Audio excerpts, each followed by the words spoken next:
Recebam a graça e a paz do Senhor Jesus. Sem perca de tempo, pegue sua Bíblia, por gentileza. Abra ela no Evangelho de João, capítulo 18. Evangelho de João, capítulo 18.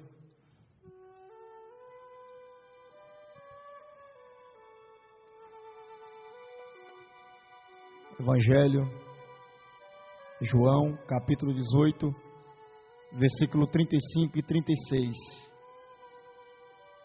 Vamos aguardar. Tem alguns irmãos que estão procurando ainda. Alguns já encontraram. Evangelho de João, capítulo 18, versículo 35 e 36. Replicou Pilatos: sou eu judeu? A tua nação e os principais sacerdotes te entregaram a mim. Que fizeste? Versículo 36. Respondeu Jesus: o meu reino não é deste mundo. Se fosse, os meus súditos combateriam para que eu não fosse entregue aos judeus. Mas agora o meu reino não é daqui. 2 Coríntios capítulo 4. Segunda carta de Paulo à igreja de Coríntios, capítulo 4.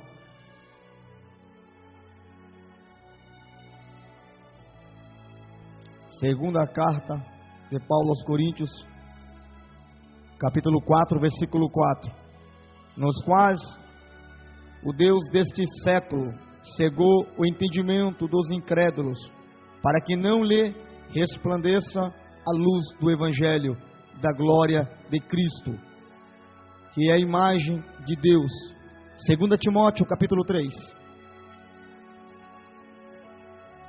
Segundo Timóteo, capítulo 3. Vamos ler do versículo 2 ao versículo 5. 2 Timóteo, capítulo 3, versículo 2 ao versículo 5. Pois os homens serão amantes de si mesmo, gananciosos, presunçosos, soberbos, blasfemos, desobedientes aos pais e mães, ingratos, profanos, sem afeição natural, irreconciliáveis, caluniadores, sem domínio de si, cruéis, sem amor para com os bons, traidores, atrevidos, orgulhosos, mais amigos dos prazeres do que amigos de Deus, tendo aparência de piedade, mas negando-lhe o poder, afasta-te também destes. Eu quero fazer mais orações. Encurve vossas cabeças. Pai querido, Pai santo, aqui diante da minha pessoa está a tua palavra, está a lei, está a graça.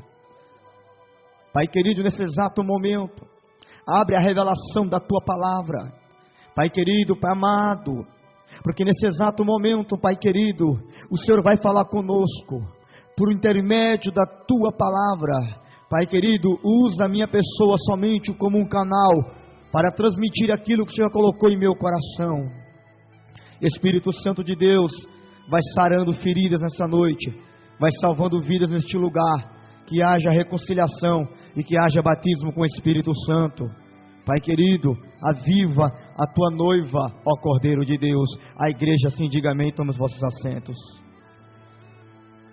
Irmãos, as intercessoras, por favor, irmãos, eu me esqueci. Nos ajude as intercessoras, ficar aqui nas posições. Amém. Nessa noite eu quero falar sobre três tipos de reino. Existe três tipos de reino neste mundo.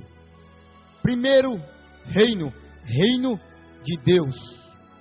Nós encontramos isso no Evangelho de João 18, versos 35 e 36, que quando Jesus foi levado até Pilatos para ser interrogado, e Jesus claramente disse para Pilatos: olha Pilatos, o meu reino não é daqui, não é daqui. Ele estava querendo dizer para Pilatos que se ele naquele momento quisesse pedir, orar ao Pai para mandar legiões e legiões de anjos e destruir naquele momento com aquela nação e com o reino de Pilatos, Jesus poderia fazer? Primeira coisa que eu entendo, um símbolo de obediência que o Mestre Jesus tinha, porque ele teria que morrer, ressuscitar dentre os mortos e tornar para o Pai, reino de Deus, reino celestial. Primeiro reino então que eu vejo, o reino de Deus. Eu quero falar desses 3 tipos de reino, mas no percurso da natureza, quando nós olhamos para o livro do Gênesis, que quer dizer, o livro do Gênesis, princípio, a origem do povo de Israel, e nós vemos que no decorrer da natureza, Adão e Eva decaem por causa do pecado. Nós encontramos na Bíblia, lá em Romanos capítulo 3, versículo 23, todos pecaram e destituídos estão da glória de Deus. E mais na frente, Romanos capítulo 6, versículo 23, diz diferente: porque o salário do pecado é a morte, mas o dom gratuito é a vida eterna por Cristo Jesus. Uma coisa que eu entendo é quando a Bíblia Sagrada ela diz, lá em Romanos capítulo 5, versículo 20, na parte B, porque aonde abundou o pecado, superabundou a graça de Deus. Então o primeiro reino que prevalece é reino de Deus, em primeiro lugar. E nós vemos, olhando na biografia da pessoa de Jesus, que passou aqui na terra, que venceu todos os obstáculos, morreu, e ele tem a chave de todas as coisas, ele tem poder e domínio sobre todas as coisas, e hoje ele está à destra do Pai, à direita, está lá no reino de glória. Louvado seja o Senhor. Mas entenda bem, existe um segundo reino, abaixo do reino de Deus, aqui na terra. Existe um reino do inimigo, do maligno, que vem para destruir família, usurpar a integridade do homem, da mulher, para querer ofuscar o brilho da igreja. Chama-se reino de diabo, o diabo. Ele era Lúcifer, luz, perdeu o brilho, não é mais Lúcifer, é diabo, acusador, Satanás, destruidor.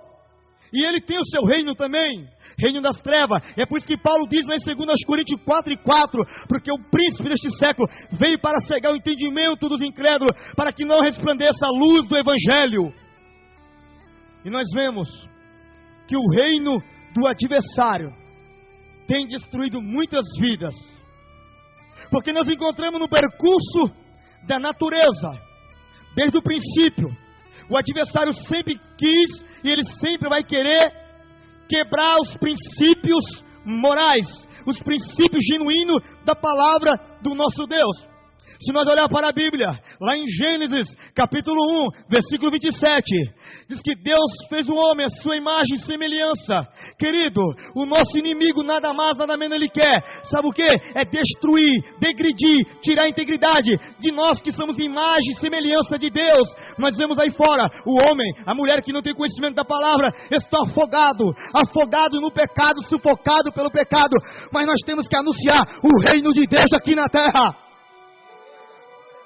Ah, irmãos, a igreja ela tem que ter um desejo de fazer missões.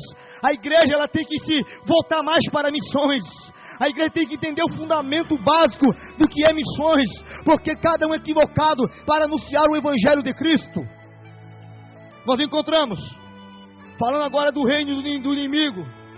Você sabe o que o adversário tem feito nessas últimas horas? O que ele tem usado?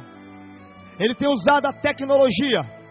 A internet não é pecado, a televisão não é pecado, mas dependendo para o que você vai usar a internet,